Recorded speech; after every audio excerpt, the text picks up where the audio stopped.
Let's talk about some other registry news. I know not too long ago you presented before the county commissioners regarding, I believe, the Chief Information Officer? Well, that's been an ongoing issue. That started back on June 30th, 2021, when you know, there was a lawfully funded and approved registry CIO position that didn't get filled. And again, it was unfortunate. And here we are 15 months later, and we're still talking about things because now the county has taken over the IT. And you know, and everyone knows my position. I feel that a direct report IT staff at the Registry of Deeds that existed when Register Paul Harold was there, when Register Barry Hannon was there, it goes back 40 years, served the registry well, served the taxpayers well.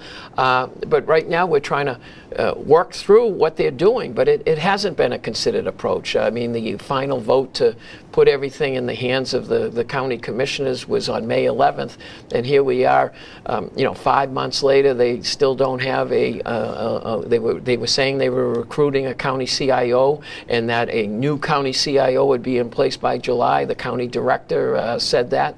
It's still not there. So to me, it's sobering. It's not the considered approach. And I think some of it is because you know, when we had a direct report IT staff, there was a sense of urgency. We wanted to make sure that the records were protected and the monies were collected. That's what the job of the Registry of Deeds is.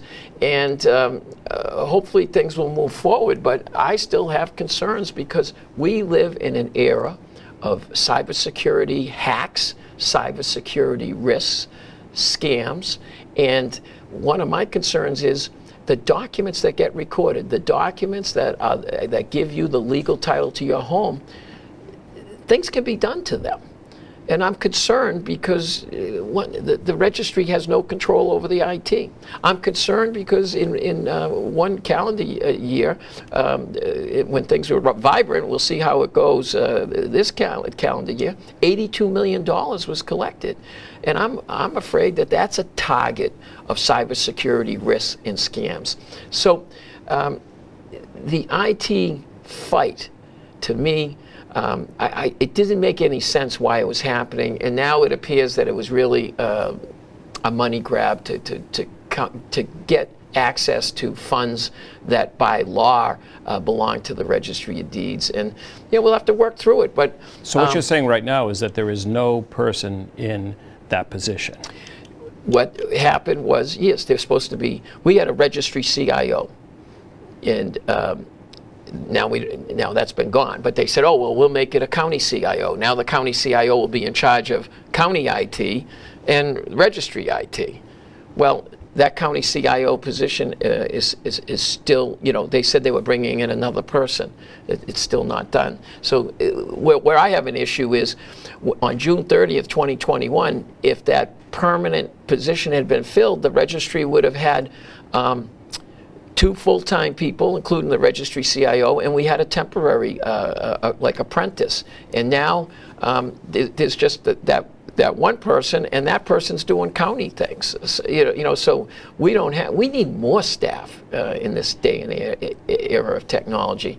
But it didn't make sense to me. And okay, if it's a grab on money, now it's starting to make more sense to me.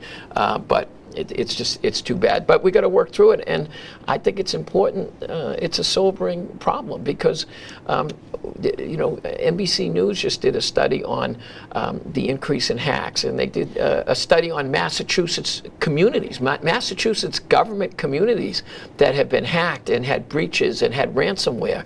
And you know, it's frustrating because I pride myself, as you know, coming here, that the Norfolk Registry of Deeds, and based on the support that was conveyed to the county commissioners, people were writing that it's the best registry in Massachusetts for operations and for services. So I just don't see this as I just see it as not being fair to the people that use the registry, which is everyone that owns property, and not being fair to the taxpayers of Massachusetts and Norfolk County that rely on the collections. Because whether, you know, the collections in Norfolk County for deeds excise goes to the state, and they use it, that money, the state uses it for public safety, for education, for social service programs. So I just you know, I just think things could be a little better. So the saga continues. Unfortunately.